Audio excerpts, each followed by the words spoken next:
Na hujambo mtazamaji, ni matumaini yangu kwamba ubuheri wa afya na umeshinda salama. Kitambulisho hicho kinakujulisha wewe kwamba ule wakati wa kupokea taarifa zilogonga vichwa vya habari kutwa nzima umeshafika. Unatizama runinga inayokuwa kwa kasi zaidi humu nchini. Tuna mengi tulioweza kukuandalia kwa usaidizi wa wanahabari wetu shupavu kutoka kaunti zote 47. Niite Mariam Mwacharo mtazamaji, lakini hivi punde tupokee tu vile vidokezo na kisha nitarejea na taarifa kuntu.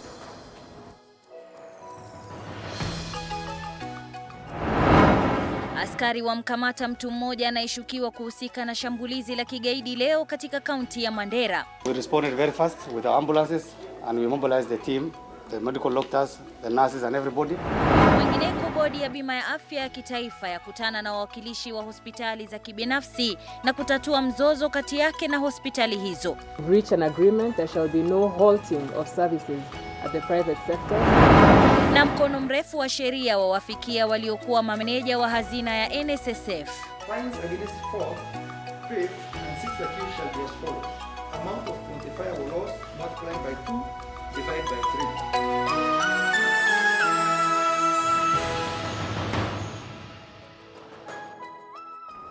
3. Na mtazamaji, rasmi nalikunjua jamvi la upeo wa TV47. Mtangazaji kwa lugha ya ishara anafahamika kama Anwairimu. Karibu. Na moja kwa moja tunaanza na kwamba mshukiwa wa shambulizi la kigaidi lililofanyika leo katika kaunti ya Mandera amekamatwa. Huduma ya kitaifa ya polisi kupitia taarifa imethibitisha kukamatwa kwake, huku ikisema kuwa uchunguzi zaidi unaendelea. Na kama anavyoeleza mwanahabari wetu Andrin Kilemi, watu 7 waliuawa kwenye mkasa huo baada ya gari walilokuwa wakisafiria kupitia juu ya kilipuzi kilichokuwa kimetegwa kwenye barabara ya Arabia kuelekea Mandera. La Hagarsu kwenye barabara kuu ya Arabia kuelekea Mandera mjini, ambapo watu 7 waliangamia baada ya gari walilokuwa wakisafiria kupitia juu ya kilipuzi kilichokuwa kimetegwa na magaidi kwenye barabara hiyo. Wakati wa shambulizi hilo la asubuhi, watu wengine 13 walijeruhiwa na kukimbizwa kwenye hospitali ya rufaa ya Mandera. And we are also received 7 bodies. Of this, we have a female. We are trying to stabilize the rest of the patient. 4 of them which are critically injured. 2, the way the chief officer said, is already in data, and we hope to stabilize all of them. Kupitia mtandao wa Twitter, huduma ya kitaifa ya polisi imedhibitisha kukamatwa kwa mshukiwa mmoja, huku uchunguzi zaidi ukiendelea. Kuna gari mbili zilipita, sikikaribia ukalvati kayapa, nafikiri kwa saini wameweka. So tunataka wale gari mbili zilipita hapo watueleza kwa nini wako pita kwa hiyo mali hiyo kalpati. Waliapa tu vienda pande waende barabara mbele. Wakati huo, kamanda wa polisi anayeondoka ofisini Rono Burei amewahimiza wananchi kuwa waangalifu na kutoa ripoti zozote kwa polisi kuhusiana na visa kama hivyo. Ukiona watu unashuku, lazima ueleze sana kwa serikali, security services zote within the area. Na sasa tumepoteza watu. Na watu waweze kuja watu walilala hapo na kuna mtu aliona. Lazima iko mtu aliona, kutuko na wachungaji ya mbuzi, ya ngamia, nini. Sio wasema tu. Fanda sisi tumeona ABCD, tumeona watu foreigners hapa. Sinaja sisi wote mpaka tusaidiane. Magaidi wa Al-Shabaab wamekuwa wakitega vilipuzi njiani, hususan wanakopitia maafisa wa usalama kwenye kaunti za Mandera, Garissa na Wajir. Andrin Kilemi, TV47. Kwingineko, hospitali za kibinafsi zitaendelea kutoa huduma kwa wagonjwa walio na kadi za NHIF. Hii ni baada ya muungano wa hospitali za kibinafsi, hazina ya bima ya kitaifa ya afya na wizara ya afya kuafikia mkataba wa maelewano mapema leo. Hospitali za kibinafsi hapo awali kupitia muungano wao zilitoa ilani ya kususia bima ya kitaifa ya afya kutokana na mizozano ya kifedha katika kandarasi mpya ambayo kufikia sasa bado haijatiwa sahihi. Ni habari za afueni kwa walio na kadi za NHIF baada ya muungano wa hospitali za kibinafsi, hazina ya bima ya kitaifa ya afya na wizara ya afya kuafikia makubaliano. Kulingana na mwenyekiti wa bodi ya NHIF Lewis Nguyai, huduma katika hospitali za kibinafsi zitaendelea bila tashwishi. The CS online he highlighted a number of issues, and one is it's very important to make sure that Kenyans do access healthcare, and two, that the quality of healthcare is of absolute world class, and three, that healthcare is affordable. How do we ensure we have seamless continuous engagement with the private sector? How do we have a review process that looks at the different prices and payments for different packages that we have on offer? But most importantly, the biggest point of discussion today is how do we ensure services continue undisrupted? Aidha, bima hiyo imesema kuwa kandarasi mpya zitatiwa sahihi mnamo tarehe 31 mwezi Machi, huku kandarasi za hapo awali zikitarajiwa kutumika katika muda wa miezi 5 zijazo. The contracts between NHIF and all service providers will be signed after the 30th of March or 31st of March, because the 31st March has 31 days. And for implementation, we will start the new contracts with the new benefits on the 1st of July, which is in line with the calendar year for the government. Mazungumzo kati ya washikadau wote yataendelea hadi tarehe 31 mwezi Machi, usimamizi wa muungano wa hospitali za kibinafsi ukiahidi kuangazia maeneo yote yaliyokuwa na tashwishi. So for us to be part and parcel of this journey, NHIF has to be sustainable, and the private sector have to be sustainable. That's the only way we'll be able to deliver healthcare to all Kenyans without incurring financial catastrophe. Hospitali za kibinafsi hapo awali kupitia muungano wao zilitoa ilani ya kususia bima ya kitaifa ya afya kutokana na mzozano wa kifedha katika kandarasi mpya. Zainab Mohamed, T47. Na aliyekuwa meneja wa uwekezaji wa hazina ya malipo ya uzeeni NSSF Francis Mutori Zuriel amehukumiwa kifungo cha miaka 14 gerezani au faini ya shilingi bilioni 2.6 kufuatia hatia ya kuhusika katika sakata ya ufisadi ambayo ilisababisha kupotea kwa shilingi bilioni 1.2 katika hazina hiyo. Mike Kagwongo anaarifu. Mutori na maafisa wengine 5 wa hazina hiyo walishtakiwa juma lililopita kwa kuilaghai hazina hiyo kati ya mwaka 2004 na 2007 kwa kuuza hisa zake pasi na kuzingatia utaratibu ufaao. Akitoa hukumu hiyo, hakimu Lawrence Mugambi amemhukumu Mutori kifungo cha miaka 14 gerezani au faini ya shilingi bilioni 2.6. In this case, therefore, the first accused is liable to a fine of Kenya shillings 2,402,286,744.80. In default, first accused shall serve 9 years imprisonment. Right of appeal 14 days. Mugambi ametoa hukumu hiyo kufuatia hatia ya Mutori kuhusika katika sakata ya ufisadi ambayo ilisababisha kupotea kwa shilingi bilioni 1.2 katika hazina hiyo. Kunako mwaka 2008, tume ya kupambana na ufisadi nchini EACC ilipokea ripoti kuwa hazina ya malipo ya uzeeni NSSF ilikuwa imepoteza zaidi ya shilingi bilioni 1.6 kwa njia ya udanganyifu kupitia kwa kampuni ya ulinzi ya Discount Securities Limited.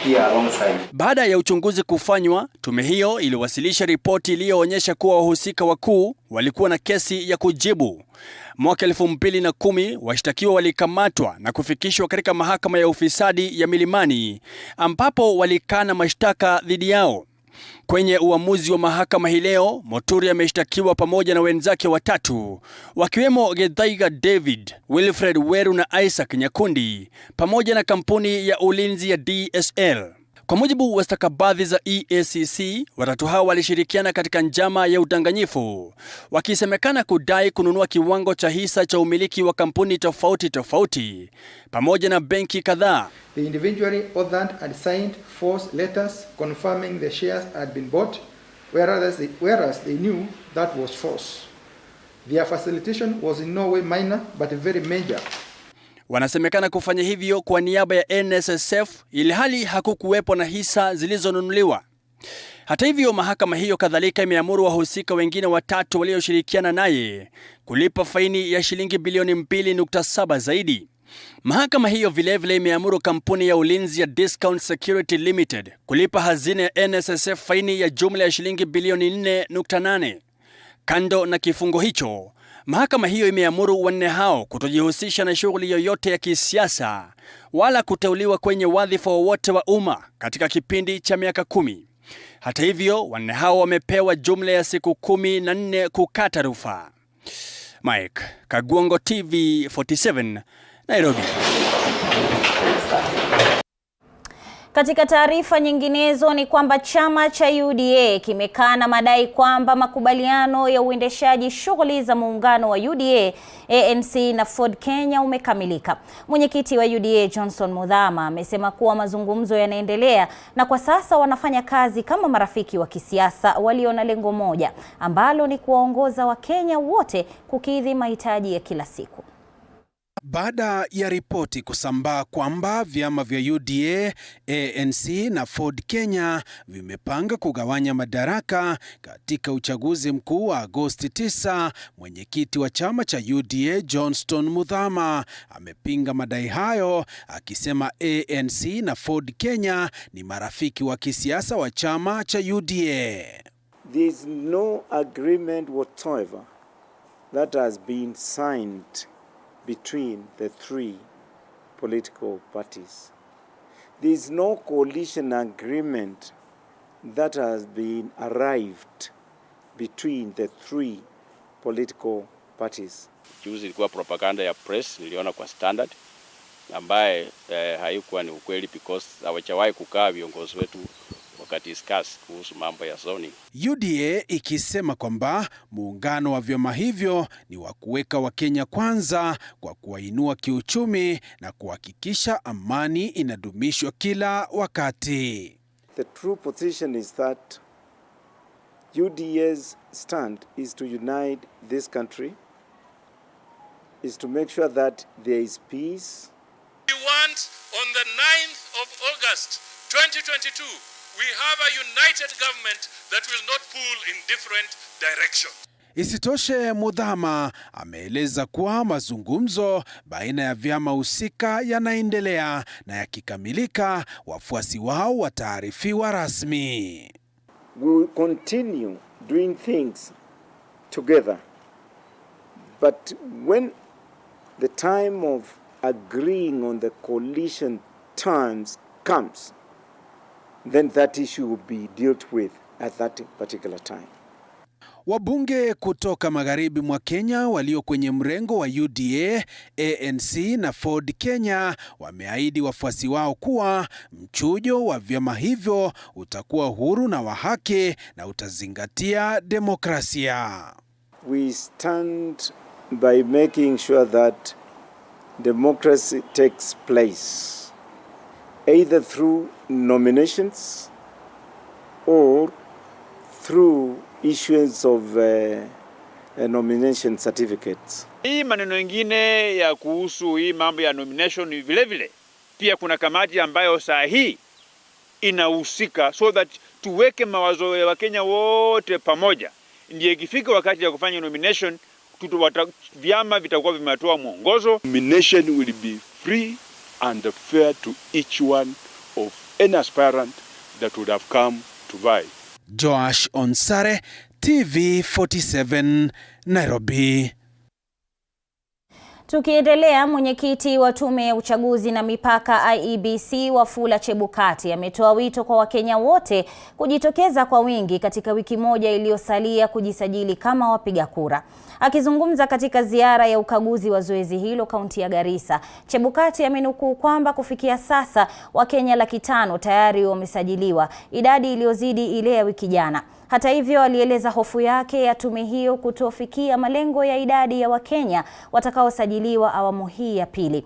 Aidha, Chebukati ameonya kuwa hakutakuwa na awamu nyingineyo ya usajili, huku akitaja kaunti ya Garissa kuwa kaunti inayoongoza kwa idadi ya wapiga kura 8,736 dhidi ya 24,000 waliotarajiwa kusajiliwa. Last week we shall be able to do much more. And I just want to confirm Garissa is doing very well as against other counties. It's one of the best so far.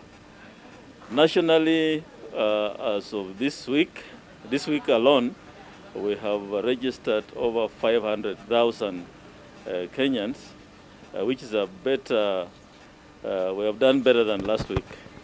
And so the figures for this week alone are over 500,000. And mine is to appeal to Kenyans all over. Please take advantage of this last week and register. If you have an ID card, go and register so that you can be able to elect leaders of your choice. So that's why we're here, and it's my first time in Garissa. I'll be going around to see the other areas where registration is ongoing. But I'm confident that the Garissa people have done well, but let's set a record. Let's set a record, and the remaining 16,000 youth, please come out and register. Of course, after this voter registration, the next activity will be party primaries. Parties have to do their primaries and give us lists of aspirants on or before 22nd April. Mtazamaji, Spika wa Bunge la Kitaifa Justin Muturi ametofautiana na kalenda ya uchaguzi iliyotolewa na IEBC na kuitaka tume hiyo kushughulikia vipengele muhimu kama tarehe ya mwisho ya wafanyikazi wa umma kujiuzulu ili kuwania nafasi za uongozi. Akizungumza eneo la Mlima Kenya akipigia debe chama chake cha Democratic Party, Muturi amepongeza hatua ya mabunge mawili, lile la kitaifa na la seneti, kupitisha mswada wa vyama kuwa sheria, jambo analosema litasaidia katika kuboresha msimamo wa vyama hivyo. Kadhalika, Muturi amewataka wakazi wa Mlima Kenya kushabikia chama chake cha DP, akitaja kwamba ni chama chenye nia ya kujali maslahi yao.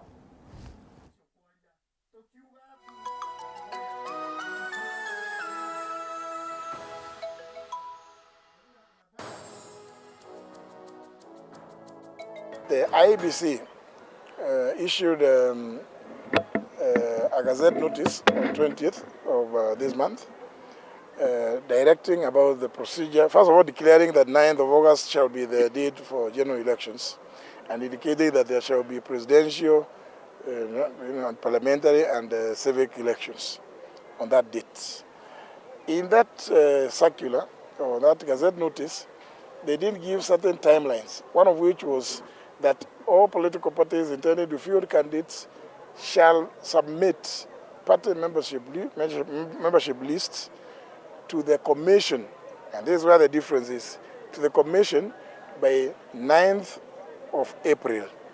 So as a party, I propose that, and I suspect it, the necessary organ will agree with me, that let us close the process by 20th so that we prepare those lists and submit them now to the registrar and wait for the certified copies.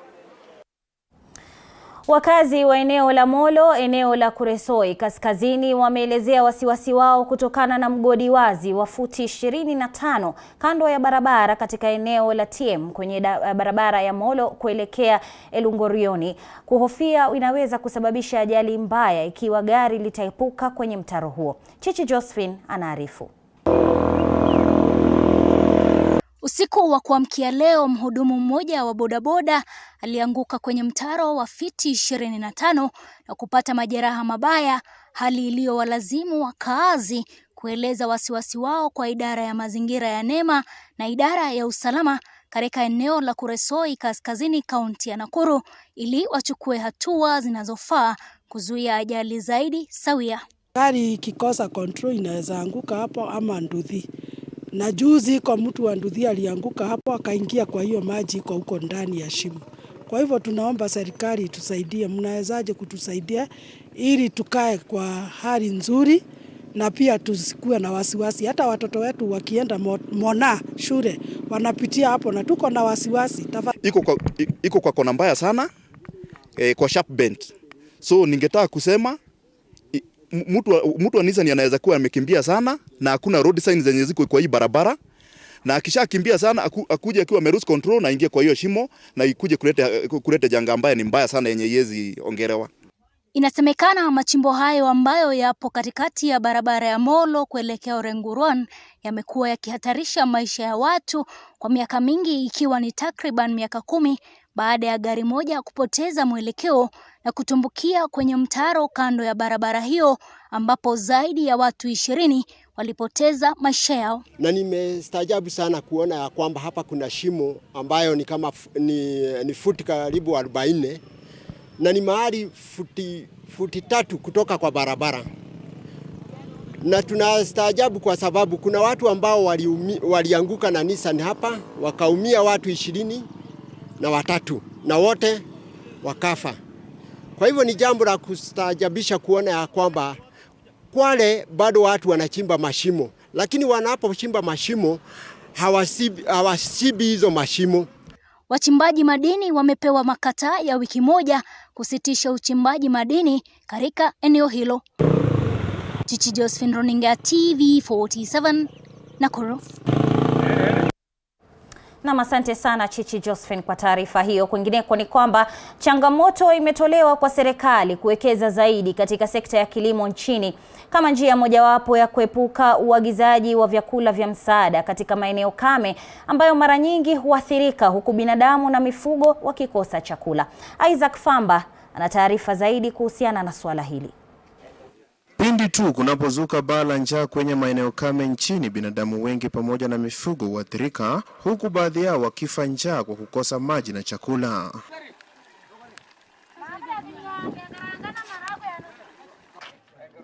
Kwa mujibu wa gavana wa kaunti ya Pokot Magharibi, Profesa John Crop Lonyangapuo, uwekezaji zaidi katika sekta ya kilimo ndiyo suluhu ya kipekee katika kupambana na baa la njaa pamoja na uagizaji wa chakula cha msaada kwenye maeneo kame. Pia namna ya mitigate on government spending money, ununua pesa, ununua chakula.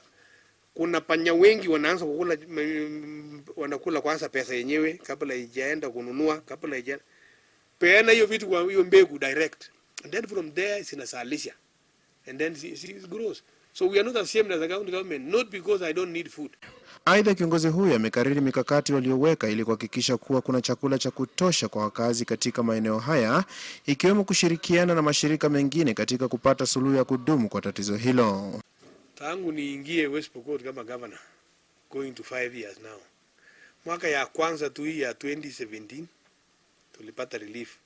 We have been getting confirmed relief tangu 1963. Kila mwaka tunapewa chakula. But from 2017-18, county commissioner yuko hapa.